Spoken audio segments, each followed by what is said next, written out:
The purity of knowledge.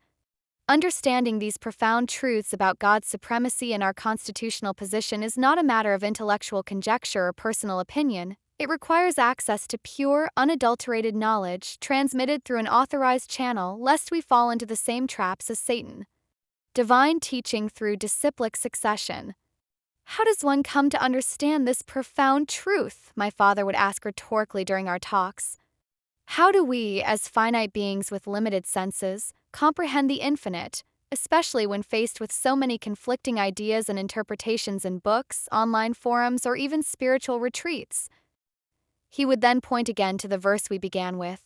I instructed this imperishable science of yoga to the sun god, and he instructed it to Manu, the father of humanity, and Manu in turn instructed it to his son. This is where the concept of disciplic succession becomes absolutely critical, he emphasized. This verse reveals the ancient history of the Gita's teachings, tracing it from the divine to the sun god, who then instructed Manu, the father of humanity, and Manu in turn taught his son, a king of the royal order.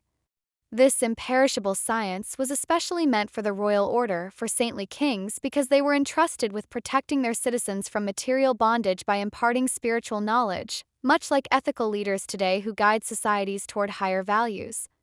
The Gita explicitly states, this supreme science was thus received through the chain of disciplic succession, and the saintly kings understood it in that way. But in course of time the succession was broken, and therefore the science as it appears to be lost. My father explained that this breakage in the succession system is why the original purpose of the Gita became scattered across misinterpreted versions. This means that genuine knowledge about the supreme and our eternal relationship must be received from an authorized source, not concocted through our own mental speculation or clever arguments that prioritize ego over truth.